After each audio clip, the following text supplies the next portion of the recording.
All right. Thank you, Barton. Next up, we've got the dear Dr. Michael Pearce, who was kind enough to come all the way up here from LA. Michael is a lot of things. He is an art professor, he's a fantastic writer, he's a historian, he's an artist himself, and he's a man of many elegant words. So I'm going to pass the mic to Michael and let him blow you away. Hey, everybody. Good evening. Hey, Brian, thank you. Thanks for setting this whole thing up and getting everything going. Does everyone want to stand up? My bones are sticking out of my bum. Stand up and have a little giggle. Have a stretch. I thought you might want to.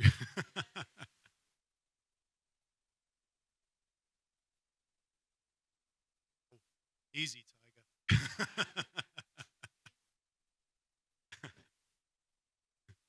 All right. Well, thank you for coming, and I really appreciate seeing you all here. Some interesting stuff today, huh? I found that fascinating. The medical side of it and the Wirakuta side of it is fascinating. I want to talk a bit about art, especially, and how peyote in particular found its way into Western culture and found its way among English-speaking people, because that is a strange and curious trail that it has led. The Wiharika, also known as the Huichol, of course, and we've seen their art. And during the Spanish colonial invasion of Mexico in the 17th century, I guess, they retreated to the Sierra Madre Mountains and managed to avoid a lot of the cultural destruction that was wreaked upon other tribes by the conquistadors and padres in what is now North Mexico and the southwestern United States. And the Wiharitari maintained their ancient traditions throughout all this. It's quite an astonishing history, and I'm just thrilled to bits. I can't tell you how thrilled I am to meet you guys here today. It's been a lifelong passion of mine to be amongst the indigenous peoples of America, and to be able to come here and to meet you is an extraordinary privilege. So thank you for that. The first chances that Americans had to partake in peyote was actually very early. We've had this same problem that has just been discussed for about 100 years. The early experiences of peyote took place in the 19th century when peyote attracted the interest of amateur and professional anthropologists, and it became the subject of chemical experimentation. In Germany, peyote had been cultivated as a curiosity in the Prince Salmdijk garden by 1845, very early on, right? You don't think of 19th century Germans being interested in psychedelic medicine, but there it is. A Texan doctor, John Raleigh Briggs, experimented with it in 1886, followed by the Irish-American historian and Smithsonian anthologist James Mooney, who you may have come across if you're a peyote student. He began taking the medicine with the tribe in 1891, appropriately as an inadvertent proto-hippie. Among the Arapaho, he was named Henayet, long hair, because he was with them for so long without the benefit of a barber.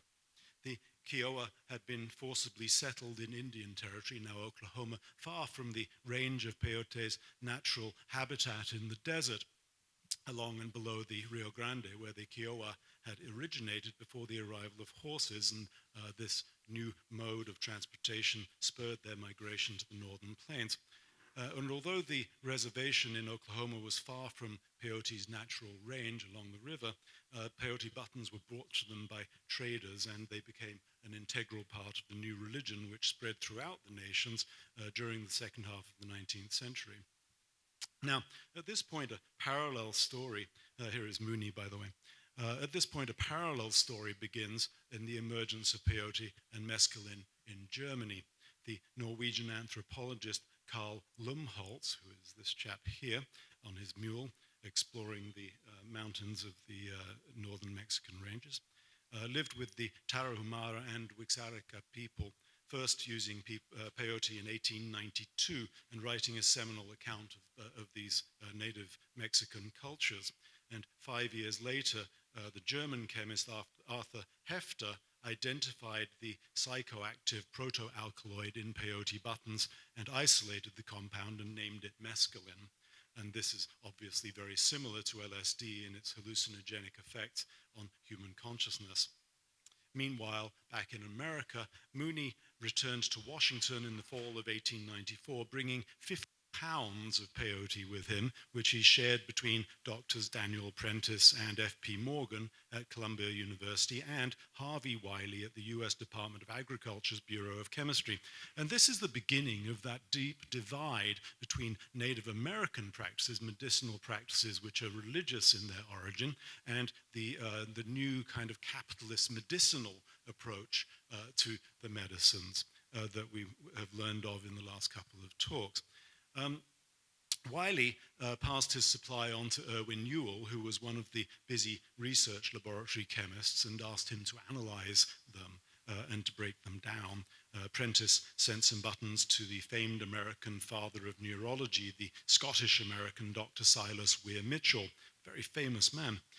Mooney told Prentice and Morgan about his experiences of Kiowa peyote ceremonies when the men gathered at sunset in a circle around a fire and chewed and swallowed an impressive dose of between 10 and 12 buttons of peyote. I don't know how many of you have experienced peyote, but that's a lot. That's a significant dose. And they sat quietly and entered the visionary reverie of the medicine, and drummers kept a continual beat going throughout the night.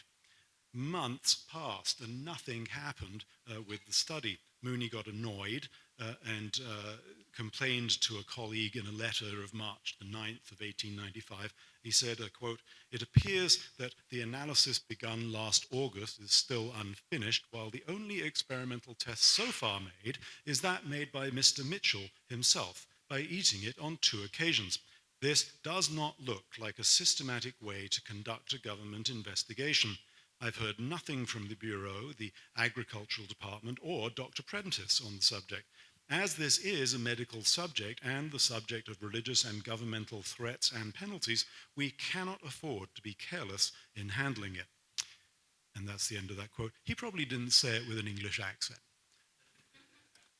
So I apologize to him for that. Perhaps spurred by Mooney's irritation, in May of 1896, Ewell submitted a transcript of his public lecture on the chemistry of peyote to the Journal of the American Chemical Society, in which he challenged the members of his audience to, I quote, "swallow 1 or more of the little buttons that we will exhibit to you this evening and note whether or not he is susceptible to the more subtle and more powerful influence that he will find working from within," end quote, and offered passages from Mooney's publication describing the mescal plant and ceremony in the Therapeutic Gazette that January.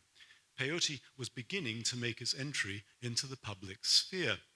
In September of 1895, Prentice and Morgan published a preliminary report on Ewell's analytical work and their tests of the peyote on young men in the Washington area. I suspect that at least 2 of them were their laboratory assistants. The testing model may not have been unbiased in this. They knew what they were getting into and wanted to get into it, and so it had a taint to it already early on. They wrote up 6 short accounts of these experiments in the Therapeutic Gazette. The paper began with a description of the appearance of the cactus and the trimmed buttons, and a brief summary of the history of the analysis of the peyote, beginning with Lewin's extraction of 1888, which produced only an alkaloidal brown syrup, which he named anhalonin. This syrup had been dissolved in sulfuric acid and crystallized into long, colorless needles. Next, Ewell found a resin and a waxy substance, which also separated from the original material, and Lewis and Prentice incorrectly published this as the true source of the peyote visions.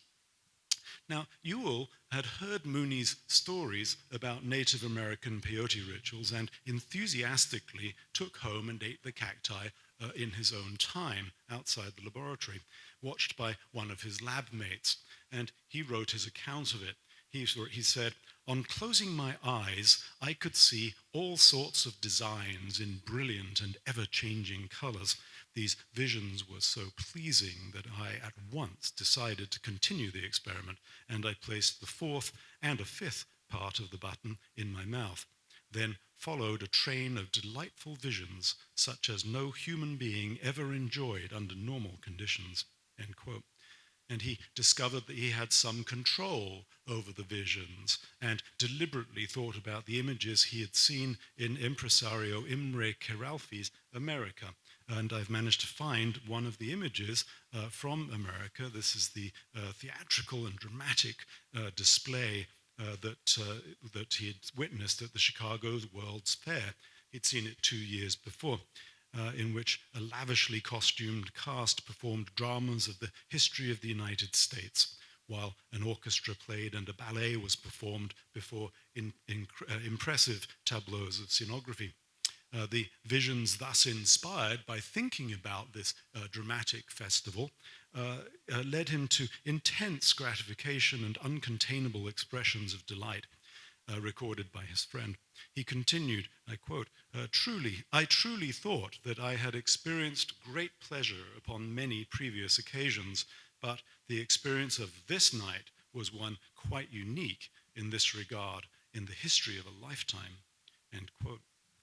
Certain that he was dying, this will sound familiar to people who have tried psychedelics, Ewell prepared his will and wandered off into the street. Mooney visited this intrepid psychonaut in his office on the afternoon after his experience of these nocturnal delights, and weary Ewell was spread on a couch and told his guest, quote, "I have been in heaven, and I don't care if I recover or not." This is a scientist. I'm disappointed, by the way, that it doesn't seem to have made any difference to his life. He went on for 20 or 30 years to write incredibly boring papers about fertilizer and the use of cow poo in the fields to regenerate the earth and stuff like this. He didn't change course at all. He kept on working for the US Department of Agriculture in the production of chemical fertilizers. You'll remember that Prentice sent peyote to his friend, the American father of neurology, Dr. Silas Weir Mitchell. Mitchell was one of those ridiculously popular 19th century geniuses who appeared to be preternaturally brilliant at everything that they did. They're incredibly frustrating people, right? If you've ever read anything about the 19th century, you come across these folks. They're extraordinary people. He was a renowned medical investigator of madness, poisons, and the nervous system, a medical doctor and researcher who wrote hundreds of papers, wrote novels, wrote poetry, and 2 books of popular medicine. By the time he received Prentice's peyote in his 67th year, he was already an intrepid self-experimenter with psychotropic substances, dallying with opium and once writing to Brander Matthews, the renowned author and critic and connoisseur of French Bohemia, to ask for, quote, "a good lot of the hashish they smoke and that they eat, and also a pipe." Mitchell described peyote in the British Medical Journal of December 1896, thus spreading knowledge over the Atlantic Ocean into Britain, and caught the attention of Washington's Morning Times, a story particularly notable for the image accompanying it, which was a very early introduction to the swirling psychedelic patterns of the visionary experience. Mitchell's experiment with peyote was made while he prepared his clinical lessons on nervous diseases, published in 1897, including a chapter about sleeping disorders, which reveals his interest in dreaming and the connection it makes to peyote and to psychedelic medicines. In it, he focused on the relationship of the dreamy pre-dormitium state to insanity.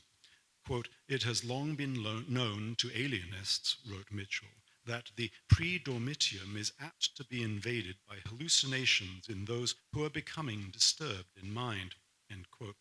Experiences of such visual and auditory hallucinations or voices or visions could last for 1 to 3 years, and often ended in serious mental illness. But sane people experience this state benignly as, what he said, was a fairy country for visions.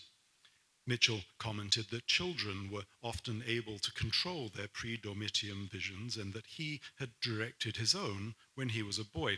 And he made a direct comparison between his own experience of peyote and the pre-dormitium state and noted that the hallucinations of patients on the road to madness faded when they opened their eyes, just as his own visions had faded when he opened his own eyes. He gave examples of patients who experienced terrible disturbances to their health when they began experiencing these horrible visions and dreams before they slept, and then moved on to other examples of mental intrusions to the restful patterns of normal sleep. But as disturbing as Mitchell's descriptions of the similarities between peyote visions and the onset of madness were, to inquisitive readers of his accounts, the balance between the danger of the horrors of insanity and the temporary pleasures of the bejeweled and delightful sights of the peyote were firmly tipped in favor of the temptations of the cactus. And by 1918, Congress heard that, quote, the habit is now rapidly developing outside of Indian tribes, end quote. Peyote was readily available, unrestricted, in American pharmacies, and although the government tried to legislate it out of existence, the Western acid age had begun. This was not Mitchell's first meeting with peyote. Without amplification, Mooney told Congress in 1918, in his epic defense of its use, that Mitchell had had two peyote experiences. In his British Medical Journal paper, Mitchell himself alluded briefly to an unpleasant previous experiment. Quote, I could match this also by a painful experience of some years ago, but I have said enough to show the great interest of this drug for physicians and psychologists, end quote. Mitchell concluded his comments reflecting on the difficulty of recording the vivid hallucinations experienced under the influence of peyote with a hint of the grandiosity of all acid eaters who are naturally impressed by their own survival of their extravagant encounter with the sublime and long to recall the events of their confrontation of ego death and their helplessness in the face of the flood of imagery. The medicine opened fascinating new lines of inquiry. What were the cultural differences experienced by peyote users, he asked. What class differences did the psychedelic experience reveal? And what did peyote tell us about sensual perception? Mitchell said, I quote, no one has told us what visions come to the red man. I should like to know if those of the navvy would be like those of the artist, and above all, what those born blind could relate, and two, such as are born colorblind. In fact, a valuable range of experiment is here to be laid open, end quote. Mitchell was disappointingly ignorant of the metaphysical context of peyote. He knew nothing of Huichol or Kiowa art, which was often inspired by and told the stories of their visions, despite Mooney's or Lumholtz's accounts. Consistently reductive and failing to see the transcendent and religious context of native use, Mitchell said if he did take peyote again, he would dictate his visions to a stenographer. Nevertheless, in spite of his failings, Mitchell was deeply impressed by what he'd heard about peyote. He took a dose of a dram and a half, which was effective nevertheless, followed by another dram an hour and a half later. Encouraged, he drank half an ounce of the extract and settled in for the afternoon to write an attractively sensual account of the visions he enjoyed, and the account was published in the British Medical Journal of December 1896. In it, he spoke of having an upset stomach and feeling sleepy, and then, making notes on his condition, he described a transparent violet haze floating around his pen's nib. And although he felt an elated sense of superiority, he found reading a psychological paper harder than it was when he was sober, and discovered he was at his usual poor standard when he attempted to solve a complicated mathematical problem. He found writing verse a challenge, lay down and closed his eyes, and began witnessing points of light like stars, which gradually evolved into, quote, something like fragments of stained glass windows in rushes and flows of motion fading in and out of sight. And then things became really extraordinary. Fellow psychonauts will recognize a kindred spirit. The display, he said, which for an enchanted 2 hours followed, was such as I find it hopeless to describe in language which shall convey to others the beauty and splendor of what I saw. End quote. With eyes closed, he saw baffling displays of bright zigzag lines in motion, tints of intense greens and reds, swelling clouds of color, all dispelled instantly when he lifted his eyelids. Closing them again, he saw a stone spear become an ornamented Gothic tower, hung with jewels like ripened and transparent fruit, glowing with interior light.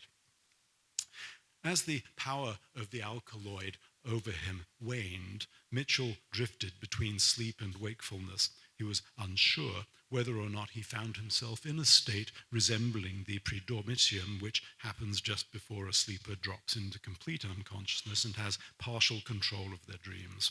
It was an unusual lapse of his habitual state of scientific clarity that he quickly brushed aside, claiming, quote, as a rule, I was on guard with every power of observation and reflection in full activity, end quote.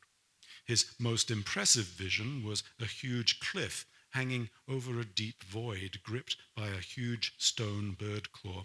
A fragment hanging from above the claw began to unfurl in miles of rippled purple to the unlimited extent of time and space.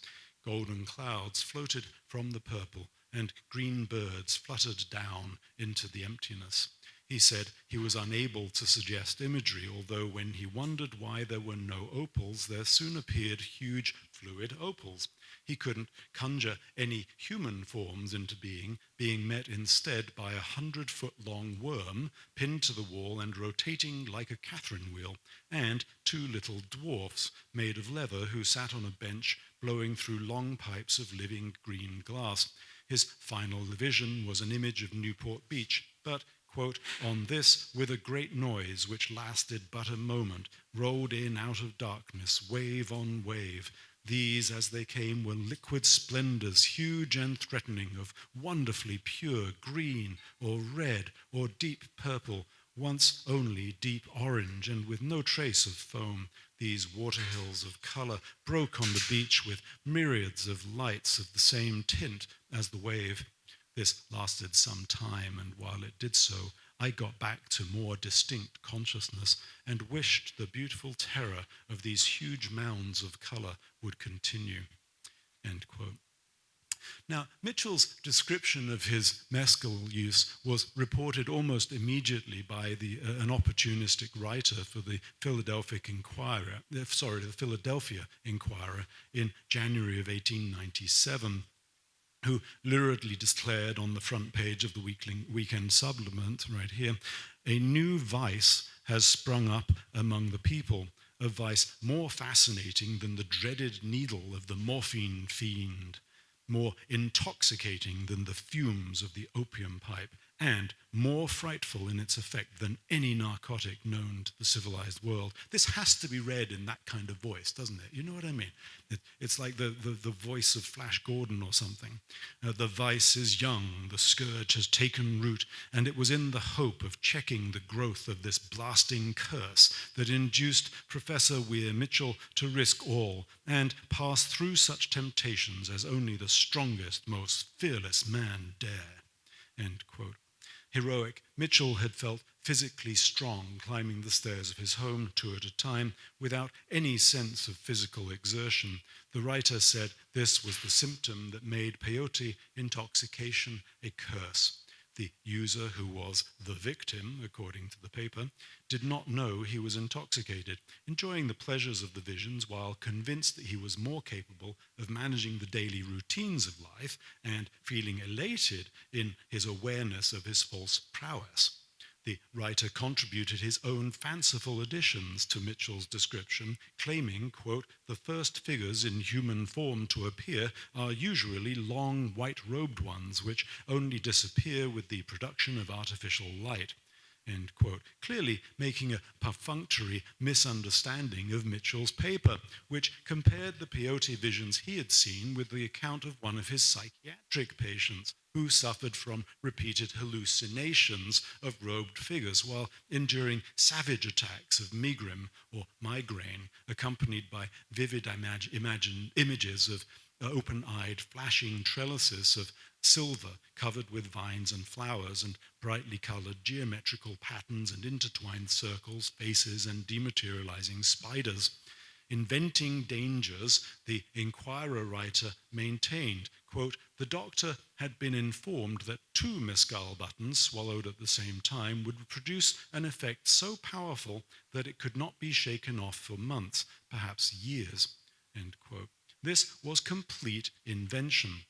Nevertheless, the sensational description of Mitchell's experiment, simultaneously condemning and exaggerating peyote's supposedly deadly appeal, guaranteed a rush of interested people seeking to prove their fearlessness in the face of madness or death. Being more interested in the potential of peyote as the source of a profitable alkaloid suiting medicinal use and its associations with madness, none of the American lab researchers except Mitchell had considered the potential that the visions brought by the little cactus might offer artists.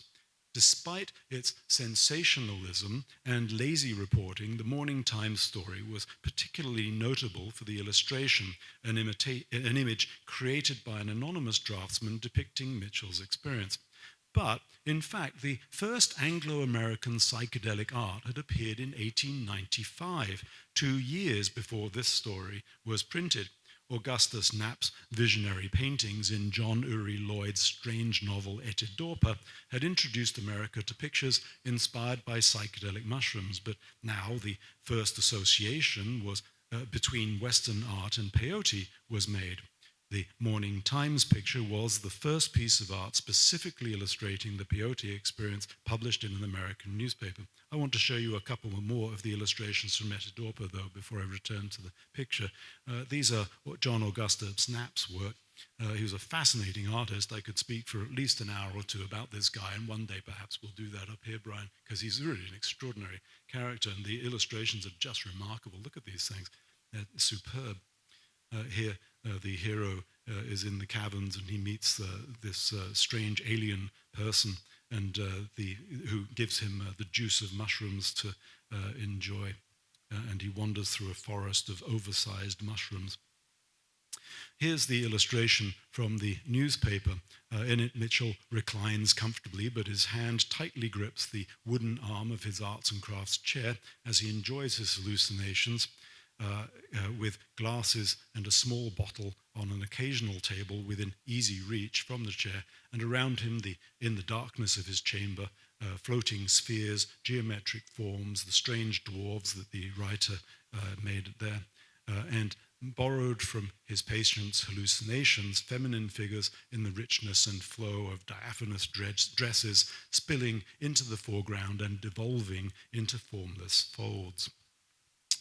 Concluding his British Medical Journal account, Mitchell made an alarming comment that would be quoted repeatedly in evidence presented in favor of legislation against the medicine, and this is in spite of his largely positive impression of mescal. He said, quote, "I predict a perilous reign of the mescal habit when this agent becomes attainable. The temptation to call again the enchanting magic of my experience will, I am sure, be too much for some men to resist after they have once set foot in this land of fairy colors where there seems to be so much to charm and so little to excite horror or disgust," end quote. The story was syndicated and appeared throughout the United States in the Washington, D.C. Morning Times, the Atlanta Constitution, and the Sioux City Journal on the 10th of January 1897, the Omaha World Herald on the 11th, the Kansas City Times on the 17th, and the Asheville Citizen Times on the 3rd of July.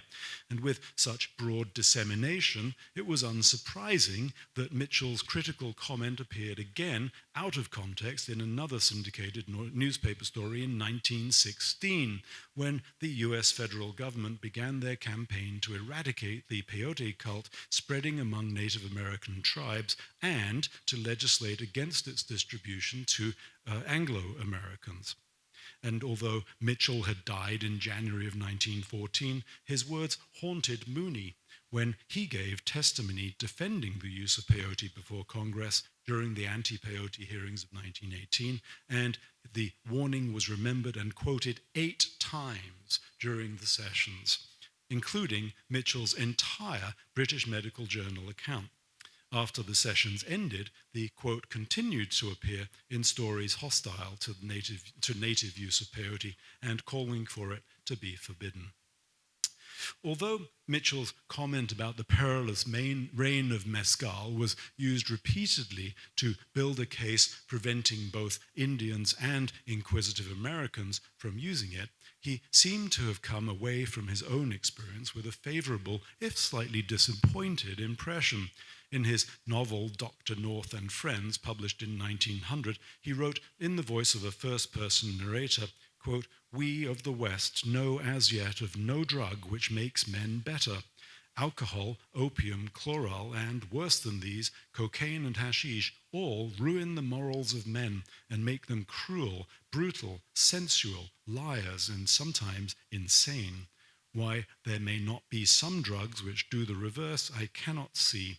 I took mescal once, and among its splendid dreams of unearthly color, I had a gentle desire to propitiate everyone, to be pleasant and agreeable. This did not last long, and next day I found I had brought out of fairyland a furious headache and no permanent gain in amiability." End quote. Although peyote promised a better world, its effects were unenduring for Mitchell. Peyote spread throughout the Western art world quickly after famed British writer Havelock Ellis read Mitchell's account in the British Medical Journal and wrote an account of his own test.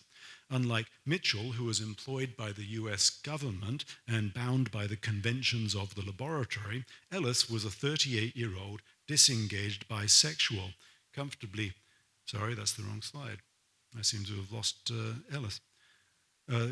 working between the boundaries of Bohemia and the bourgeoisie, fearless of experimentation, already accustomed to writing with an edgy critical approach, and soon to become notorious for his open-minded and scientific approach to homosexual and transgender people when his Studies in the Psychology of Sex was published in the winter. He bought dried buttons from a London pharmacist, Potter and Clark, and soaked 3 of them overnight in water, and at almost the same time that Hefter produced pure mescaline in his German laboratory, Ellis sampled peyote in England. In the June 1897 issue of The Lancet, a respected medical journal, Ellis published a note on mescal intoxication, giving an account of the plant's physiological effects. He followed this with an extended account which included a description of his visions in Mescal, a New Artificial Paradise, which was released in the January 1898 issue of a progressive literary quarterly, the Contemporary Review, thus introducing peyote to English-speaking authors. The second controversial was sensational, and only a few years later he recycled it in Popular Science Monthly in still more elaborate detail as Mescal, a Study of a Divine Plan, in May of 1902. Ellis made a decoction of his 3 buttons and drank his peyote tea over the course of 2 hours on Good Friday, 16th of April, 1897. It was a peaceful day. Imperial London was settling in for the Holy Weekend, and in the light mood of anticipation for the spring, Ellis sat in the private comfort of his 2 small rooms beside the temple courtyard, which he shared with his close friend, the poet and critic John Symonds. His colourful memoir of his hallucinations followed the pattern of the previous accounts, focusing on the visual aspects of this solitary experience. The scientists had all approached peyote eating as a solitary journey into the unknown, ignoring the communal character of Native American and Mexican Indian rituals, and paying no mind to either self-preparation or the ceremonial context. Like Mitchell, Ellis established peyote as the sacramental medicine of the religious practices of the Kiowa Indians in New Mexico, but then immediately associated it with recreational drugs which had found popularity in the Bohemian West. It had, quote, every claim to rank with hashish and the other famous drugs which have procured for men the joys of an artificial paradise, end quote. Establishing an enduring tradition among Bohemians which persisted well into the 21st century, he recognized mezcal as a romantic doorway into an authentic, alternative religious rival to Christianity, which had survived among the Indians, resisted oppressive legislation, and endured and spread. Providing ethnographic authority, Ellis briefly described the work of Lumholtz among the Tarahumari and turned to Mooney's visits with the Kiowa, and Prentice and Morgan's subsequent experiments on the young men, and Weir Mitchell's popular account. Seemingly unaware of Lewin and Hefter in Germany, he felt confident that his was the first attempt to use peyote outside America. And this is the moment when peyote really becomes part of the Western Bohemian artistic tradition. After he drank the decoction, Ellis felt faint and found it pleasant to lie down and read a book. The first sign of the visions of the mescaline appeared as objects on the edges of his vision, like his hands, became obtrusive, colourful, and almost monstrous, and a pale violet shadow floated over the page he was reading. He noticed that when he closed his eyes, visions gradually appeared as a vague play of light and shade, which suggested pictures but never made them. Soon the pictures became better defined, but they came in a chaotic rush of the same character as the images of the kaleidoscope, symmetrical groupings of spiked objects. Later, they became indescribable and constantly changing fields of golden jewels embellished with red and green stones. His visions were aesthetic. He saw thick, glorious fields of jewels, flower-like shapes, gorgeous butterfly forms, endless folds of glistening, iridescent, fibrous wings of wonderful insects, and rich, sober color with jewel-like points of brilliant hue. He was reminded of Claude Monet's Impressionist paintings and considered the possibility that the effects of mescal might be similar to, quote, visual hyperesthesia, or rather exhaustion, as may be produced on the artist by the influence of prolonged visual attention, end quote. He believed the experience had a lingering impact on him, and he was more sensitive to delicate transitions of light, shade, and color. Curious to see how an artist might react, he gave a decoction of 4 buttons to a friend. I thought it was amusing that he gave his friend more than he himself had taken. Who was probably the champion of decadent and symbolist art, Arthur Symons, whose account was added to Ellis's own in the Contemporary Review. Symons was quickly aware of the vivid effects of the mescal, seeing blue spots and then azure areas of vivid light around objects, and felt overwhelmed by violent impressions that he was dying. Sounds familiar. Followed by violent paroxysms of eruptions of gas rising through his body and bursting into flame at his throat. Coloured spurts of brightly illuminated water seemed to cover his vision, and millions of tiny creatures teemed.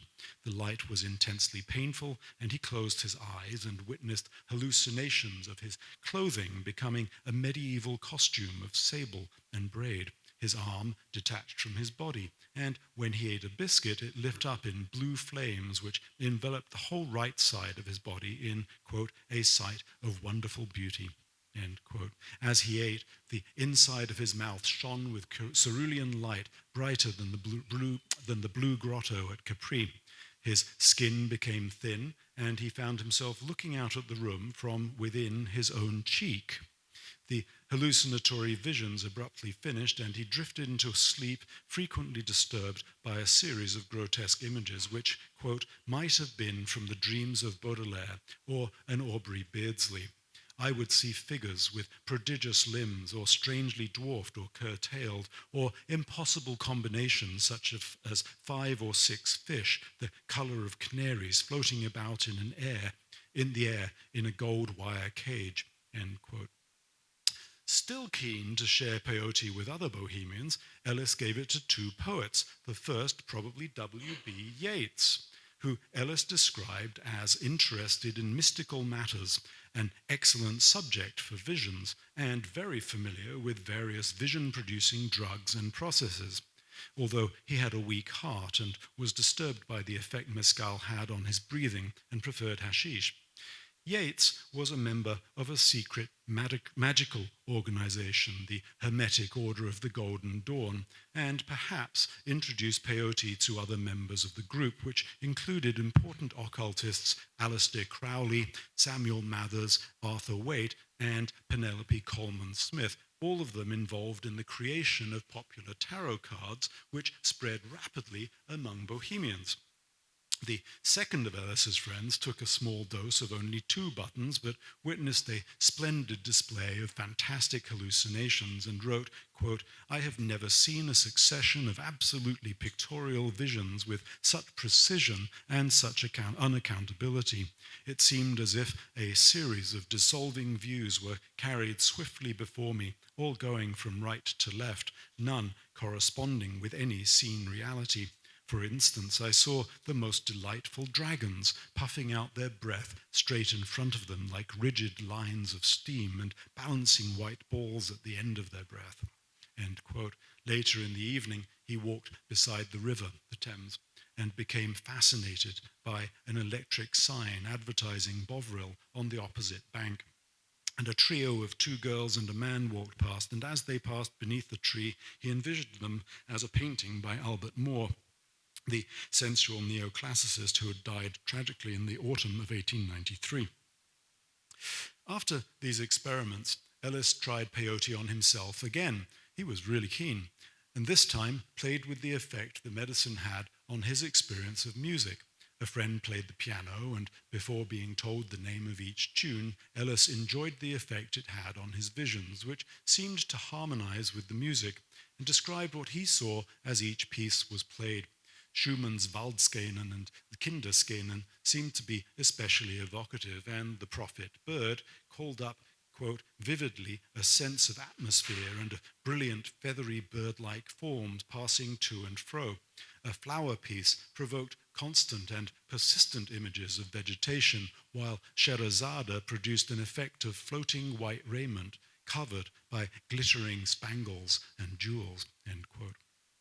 Ellis's contemporary review account was quickly notorious because of the author's honest, if naive, celebrity endorsement of the action of the medicine.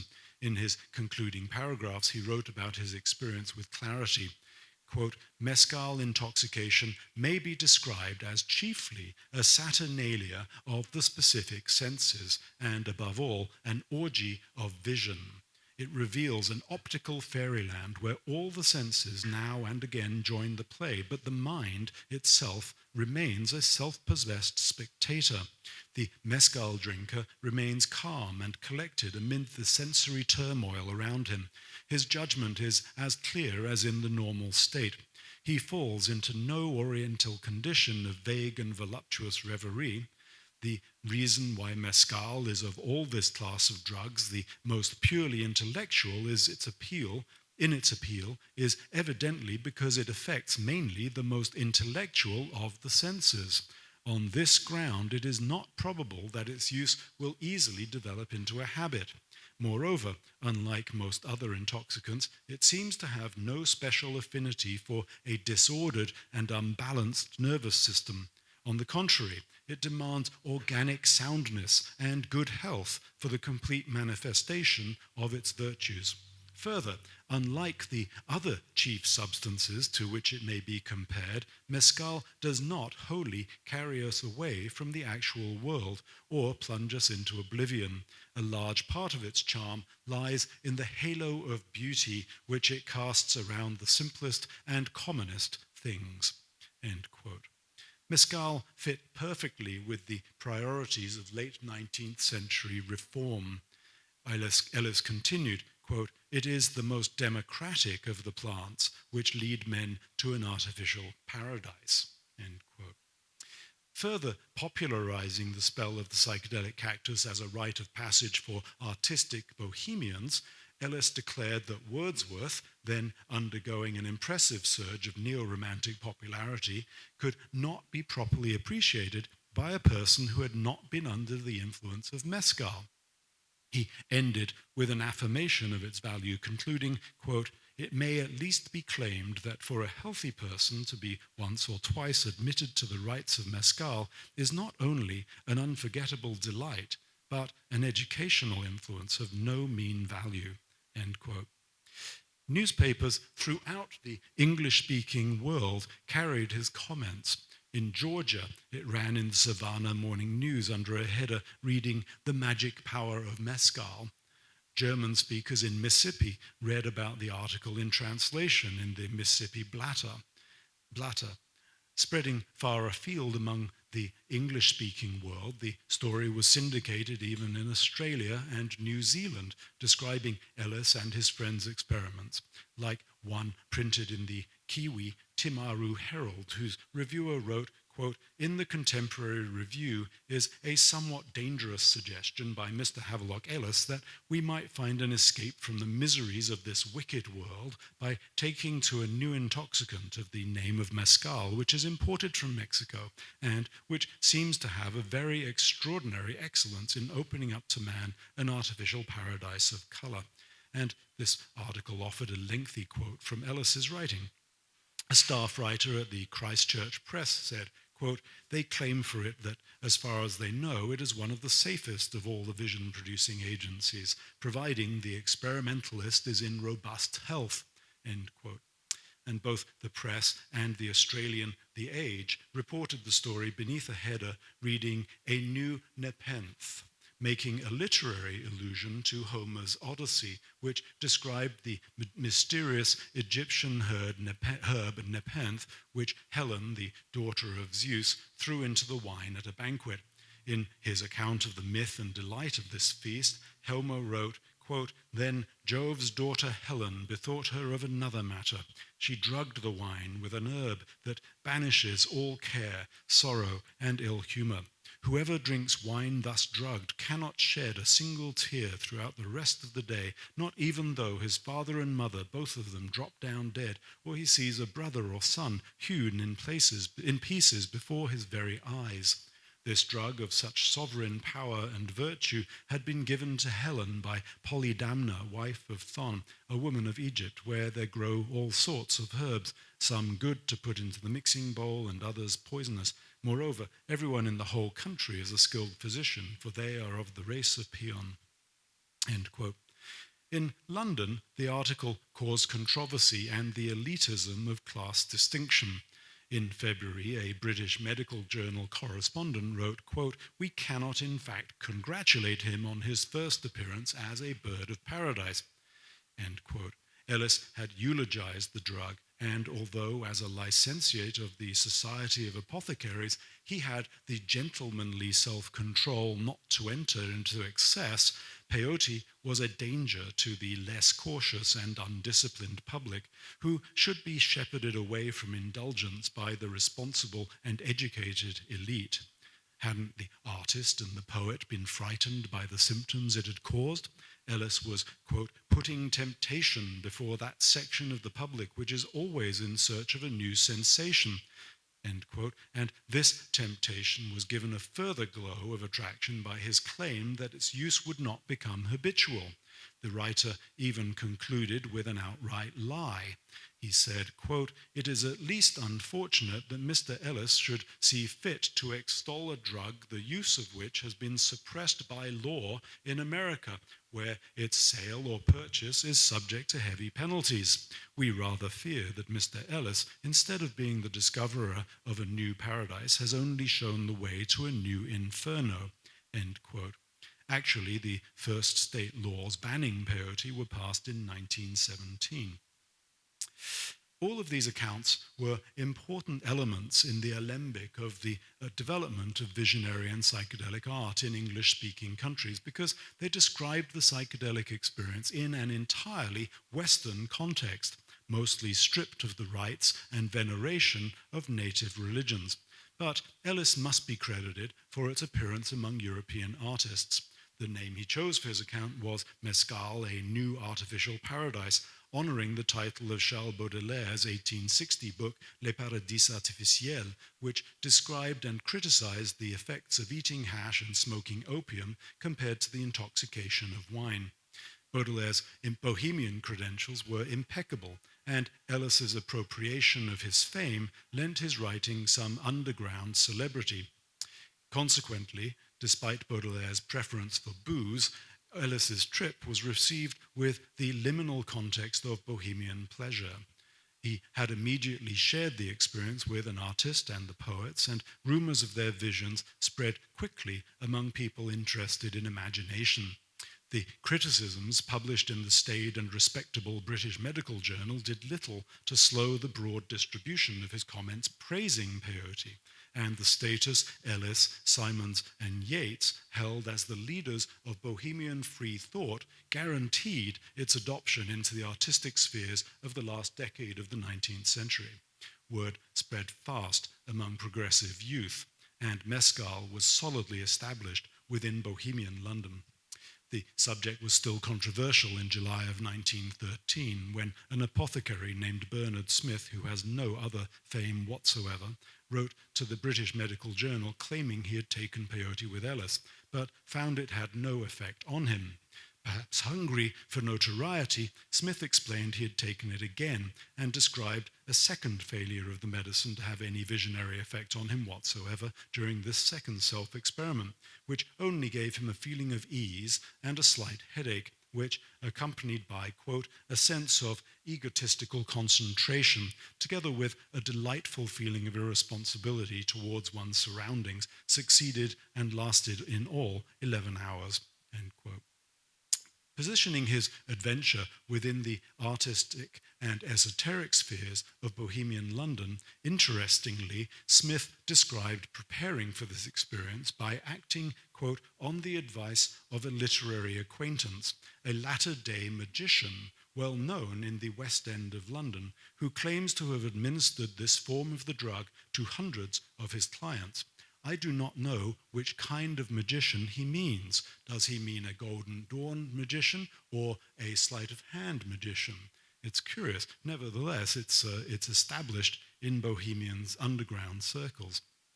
The effect of peyote on Western art was reciprocated by changes to the art of the huichol. In 1934, American anthropologist Dr. Robert Maury Zing spent a year with the Huaretari of Tuxpan de Bolaños and described their creative culture, witnessing the intimate relationship of the Huaretari with their religious practices, in which the people were preoccupied with making visual prayers as offerings left in ceremonial buildings and sacred places. He noticed a remarkable consistency between the art described by Lumholtz in the 1890s with what he saw nearly 50 years later. By the 1950s, this devotional craftsmanship had evolved into uniquely sophisticated and syncretic art made for sale and became a living expression which provided income from the developing tourist market. Forms were adapted to the needs of presentational display as wall-hanging art, but the symbolic language remained the same, and it is impossible to disentangle the complex network binding the sensual pleasures of contemporary Huajarca yarn paintings and sculptures to pre-colonial ritual. Today, Huajarca art is thriving and increasingly desirable, and low prices are rapidly rising as collectors recognize its unique characteristics and significance.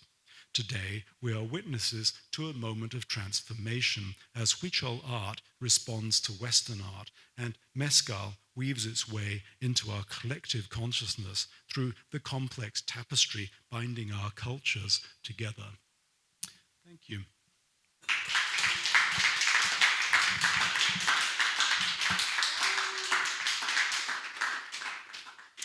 I'll take any questions you might have. Assuming the magician was the category of the Order of the Golden Dawn, what kind of clients might he have had? Who knows? Interesting question. Yeah, I don't know. I think it's fascinating that connection is there, and I plan on discovering more about it and exploring Golden Dawn and tarot, especially, which have been interests of mine for 20 or 30 years at least. I did actually start writing a book on tarot, but it kind of wound off somewhere into the wilderness, and I'll revisit that and incorporate it into this book I'm writing now, which is a history of visionary and psychedelic art. I'm about 25% of the way through it now. We'll see. Very interesting, really interesting. Yeah. Where does Aldous Huxley and his perception fit in the timeline? Considerably later on, yeah, he's experimenting in the 40s, I think, Brian? 40s? 50s? Early 50s. Yeah, so he's around in LA. Surprisingly, I always think of Huxley being a singularly British writer, but actually he's more of an LA writer than anything else. And he's working in LA circles and probably getting some of the peyote influence from that beat culture that's traveling back and forth on holidays to North Mexico. The Beats were notorious for holidaying North Mexico, as were American art professors, by the way. They were wandering up and down and had holiday homes in northern Mexico and would cheerfully indulge in peyote holidays. Yeah. Is there kind of preservation bias happening in the ritual use of peyote over psilocybin mushrooms and other entheogens? Can you in terms of the popularization of peyote over psilocybin mushrooms, for example, which also has thousands of years of history of spiritual use in indigenous cultures, why was peyote in particular popularized over other forms of entheogens? That's a very good question. I think it has a great deal to do with the noble savage. There was a period of 19th century art which was very, very influenced by the idea of Orientalism and the noble savage being somehow more enlightened and more connected to God because of their closeness to Eden. Right? America was Eden, and when the first settlers came here, they described it as Eden. And the first artists who came here, like the Hudson Valley School, for example, Hudson River School, I beg your pardon, when they came here, they were looking at God's country. They were literally trying to describe God's country in their paintings. I think that has a lot to do with it. Manifest destiny is probably the underlying root of it. And certainly the Orientalism of colonialist expansion had a great deal to do with it, as Western powers came across tribal societies that reminded them of the closeness of the noble savage to Adam and Eve and all that. So I think it has a lot to do with that. But it's interesting, though, you divert my attention to a really interesting thread that we're Western people are not unaccustomed to psychedelics. The rituals at the Eleusinian Mysteries were probably to do with psychedelic mushrooms, right? If you've read Wasson and these other interesting writers, the Greek mythology seems to have been connected to psychedelics. Robert Graves pointed this out in the early 20th century, rather interestingly, and describes Greek mythology as being firmly rooted in psychedelic culture. In Britain, my PhD was in a study of Neolithic sacred art and sacred spaces. And one of the things that really caught my attention was the potential of the artificial caves that were built as places for the dead. They almost always were accessible from the outside, and that doesn't make a huge amount of sense. There's one particularly interesting place in Scotland called Balfag, and when you go in there, it has a stone on the outside, and you can't rock this stone open and closed unless you're inside. So if you can only open and close the door from inside, that implies people are going in, closing the door and using the space. And also I came across several instances of holes in these artificial caves, the mounds, where it doesn't make sense. Why would you need a hole if it wasn't for having ventilation or for passing stuff in and out? And I came to the conclusion, which I cannot defend, that these spaces were probably actually being used by the living as places to visit the dead. So there was an ancestral cult of the dead. And that makes a bit of sense. They weren't putting corpses into these spaces. They were putting excarnated corpses into the spaces. So they would deflesh the bones and then put skeletons inside, right? So these weren't stinking, revolting charnel houses. They were places where the bones were preserved. And I think that points to an interesting psychedelic prehistory in Britain, at least. Also, there are traces of psychedelic medicines in some potsherds found in Neolithic sites in Britain, which point to the use of henbane, particularly, as a psychedelic drug. If you burn henbane seeds, if you read Gustav Schenk's Book of Poisons, for example, you'll find accounts of what henbane does to you, and it makes you feel like your body is falling apart and you're floating. It was supposed to have been part of the witches' medicine that made them feel like they were flying. So there's a great and ancient history of Western psychedelic use. We do have our own cultural lineage of psychedelia in the West that we should be proud of. It's a shamanic connection to the other world, which is very, very ancient. Yeah. Mirescu also writes of these subterranean chambers under some of the houses of the ancient Greeks. Even today, there are practices in the east of dark room exposure for up to 2 weeks, and the idea is that the brain synthesizes melatonin into pineal into DMT. So I don't know if you've explored that connection. I have personally, in fact, in a sensory deprivation chambers. I think you have one of these places here, right, in Grass Valley? Or, yeah, and I did that 2 or 3 times when I was much younger, and experienced very psychedelic experiences on one occasion, and totally nothing on the other 2 occasions. So I think in the right circumstances, sensory deprivation can certainly cause psychedelic experience.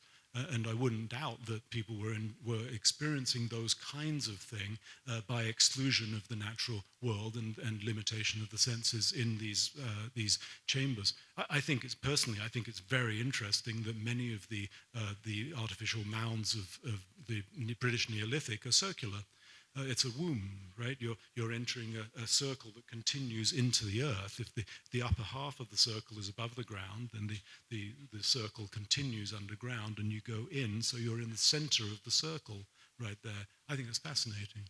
And yeah, I think sensory deprivation has a lot to do with it. I don't know if you practice yoga, but if you do Kundalini yoga for any length of time, then you'll experience, without doubt, some states of mind which are extremely similar to the psychedelic experience.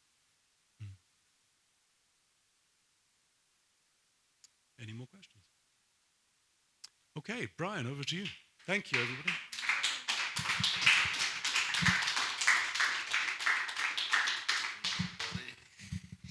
Thank you all for sticking around through all these great talks.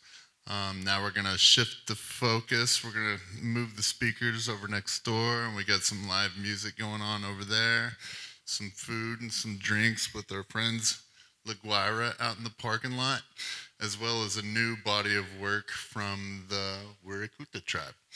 So thank you all for being here, and let's continue this.